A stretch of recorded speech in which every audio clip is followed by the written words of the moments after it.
Por anos trabalhei em uma empresa que parecia perfeita, um lugar onde todos fingiam estar felizes, onde cada reunião terminava com aplausos e promessas de sucesso, mas nada ali era real. Eu vi o que acontecia nos bastidores, vi como tratavam as pessoas, como destruíam carreiras e calavam quem ousava questionar. No começo, achei que poderia lidar com aquilo, que era só o jeito do mundo corporativo, mas com o tempo percebi que havia cruzado uma linha, e quando decidi falar, já era tarde demais. O que aconteceu depois mudou minha vida para sempre. Quando entrei naquela empresa, achei que tinha conquistado o que sempre quis. O prédio era moderno, cheio de vidro e metal, o tipo de lugar que parecia refletir sucesso. Eu me via como alguém finalmente chegando aonde sempre sonhou. Depois de anos em empregos pequenos, aquela oportunidade representava estabilidade, crescimento, reconhecimento. Eu acreditava que era o começo de uma nova fase. O nome da empresa era Domani & Filhos, uma consultoria financeira respeitada, conhecida pelo discurso sobre honestidade, ética e transparência. Esse lema estava estampado em todas as paredes, nos folhetos, nas campanhas. E, ironicamente, foi exatamente isso que eles mais violavam. Nos primeiros meses, eu me deixei levar pelo ritmo. As horas extras eram constantes, mas todos pareciam aceitar aquilo com um sorriso. Havia uma energia estranha no ar, como se o valor de cada um fosse medido pela quantidade de tempo que sacrificava pela empresa. Era comum ver pessoas dormindo nas mesas, chorando no banheiro e voltando como se nada tivesse acontecido. E ainda assim, o discurso oficial era de família corporativa.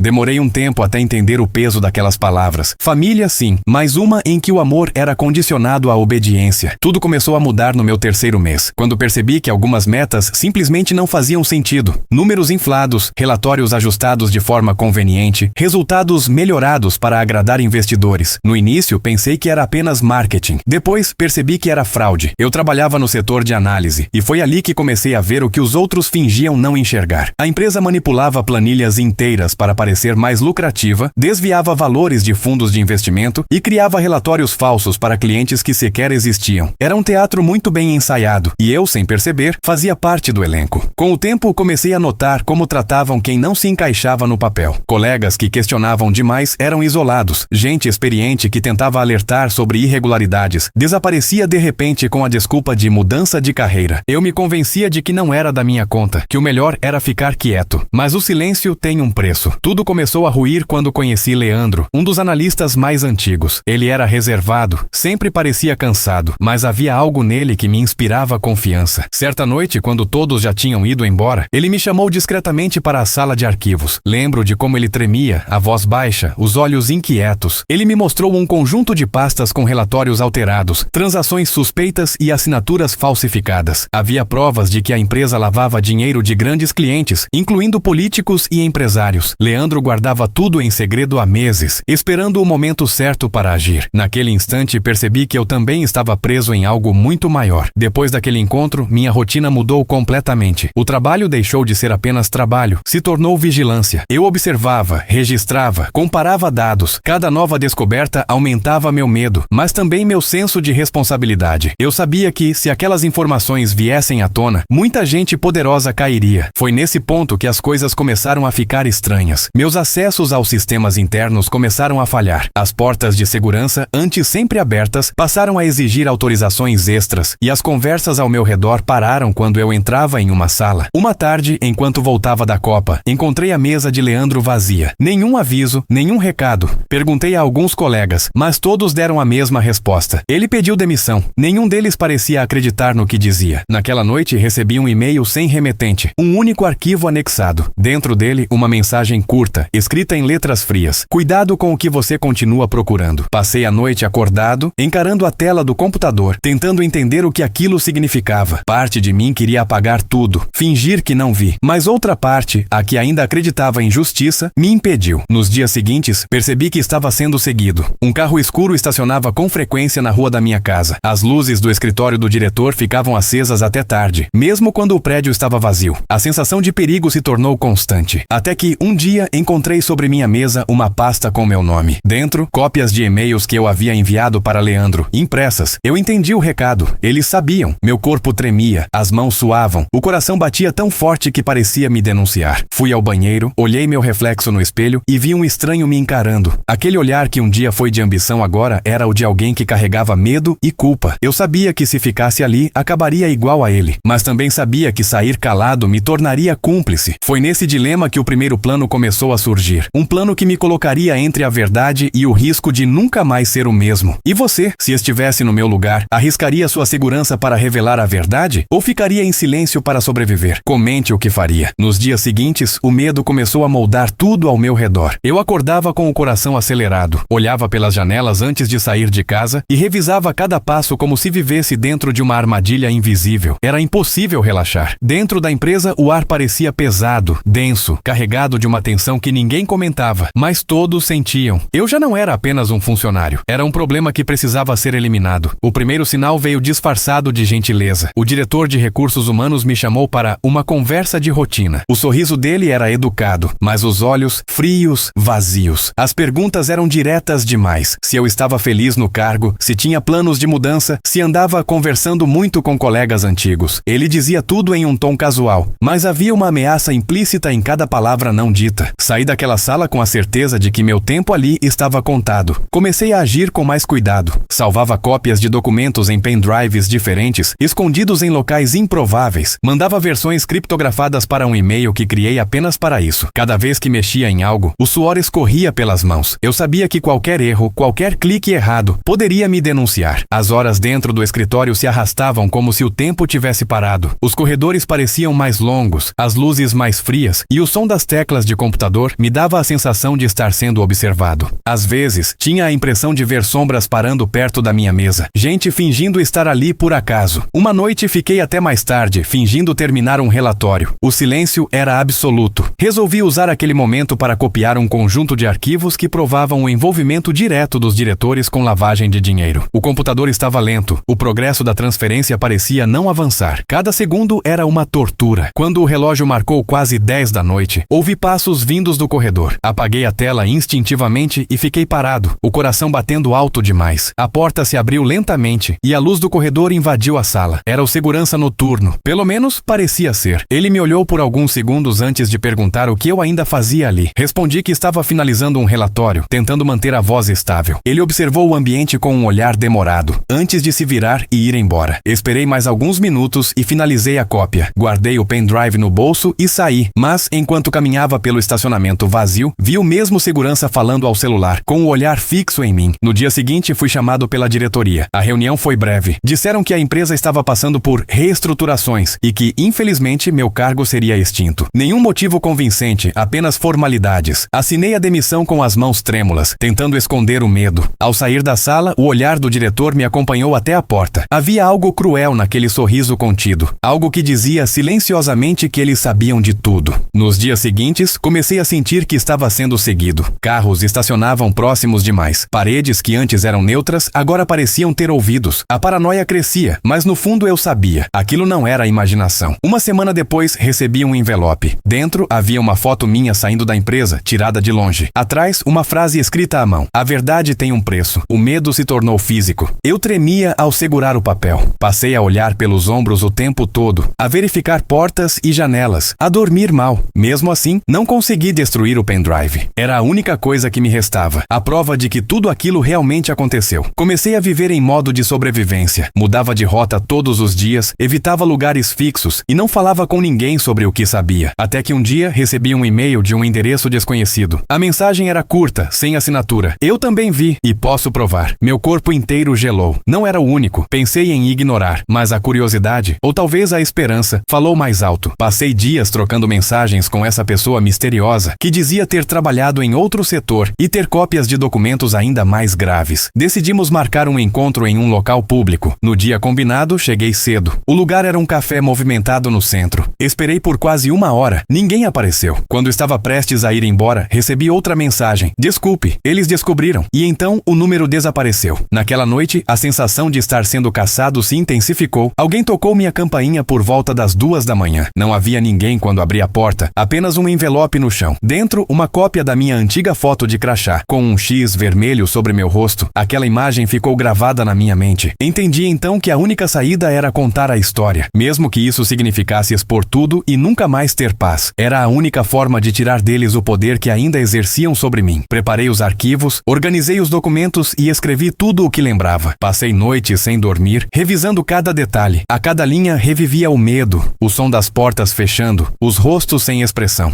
E quando tudo estava pronto, percebi algo curioso. O medo ainda estava lá, mas já não mandava em mim. Na manhã seguinte, deixei tudo programado para envio automático. Jornais, órgãos de controle, blogs independentes. Se algo me acontecesse, tudo seria publicado. Saí de casa sem saber se voltaria. Enquanto caminhava, senti o peso do pendrive no bolso e pensei em quantas vidas aquela pequena peça de metal podia mudar. A minha já estava destruída, mas talvez ainda houvesse tempo de evitar que outras pessoas passassem pelo mesmo. Foi nesse momento que percebi que não era mais o mesmo homem que entrou naquela empresa. O funcionário obediente havia morrido. No lugar dele, existia alguém disposto a enfrentar o que viesse. Alguém que, finalmente, escolheu a verdade. E você, no meu lugar, teria arriscado tudo para revelar o que sabia? Ou teria apagado as provas para viver em paz? Comente o que faria. Acordei antes do amanhecer. A cidade ainda dormia. E o céu estava coberto por um tom azul acinzentado, frio e silencioso. Sentei na beira da cama e fiquei olhando o pendrive sobre a mesa. Aquele pequeno objeto que agora carregava todo o peso da minha vida. Ele parecia insignificante, mas continha provas capazes de destruir uma empresa, arruinar carreiras e expor pessoas que sempre estiveram acima de qualquer consequência. Por um momento pensei em não fazer nada, em guardar tudo novamente, apagar os e-mails automáticos e seguir em frente. Seria mais fácil, mais seguro e talvez até humano. Mas a verdade é que eu já não seria capaz de viver comigo mesmo se fizesse isso. O medo ainda estava lá. Ele nunca desapareceu, mas já havia se transformado em outra coisa. Ele agora era combustível. Saí de casa com o pendrive no bolso e a mente em silêncio. Peguei o metrô vazio, sentindo o trem vibrar sob meus pés, e cada estação parecia me levar mais fundo dentro da decisão que já não podia ser desfeita. Durante o trajeto, lembrei de Leandro. Pensei em quantos como ele haviam tentado resistir e pagaram o preço. Lembrei das ameaças, das noites sem dormir, dos carros parados em frente à minha casa. Lembrei do e-mail que dizia: a verdade tem um preço. E percebi que, de certa forma, eles tinham razão. Tudo tem um preço. A diferença é que, desta vez, eu é quem estava disposto a pagar. Cheguei a uma pequena redação independente. Um lugar simples, escondido em um prédio antigo, mas conhecido por nunca se calar diante do poder. Havia medo nos olhos de quem me recebeu, mas também havia algo mais. Uma coragem silenciosa, do tipo que só quem vive cercado de ameaças conhece. Entreguei o pendrive e os documentos impressos. Expliquei tudo, cada detalhe, cada manipulação, cada nome envolvido. Enquanto eu falava, percebia como minha própria voz tremia, como se meu corpo ainda não tivesse aceitado que estava, de fato, se libertando. Quando terminei, a jornalista me olhou em silêncio. O olhar dela misturava espanto e respeito.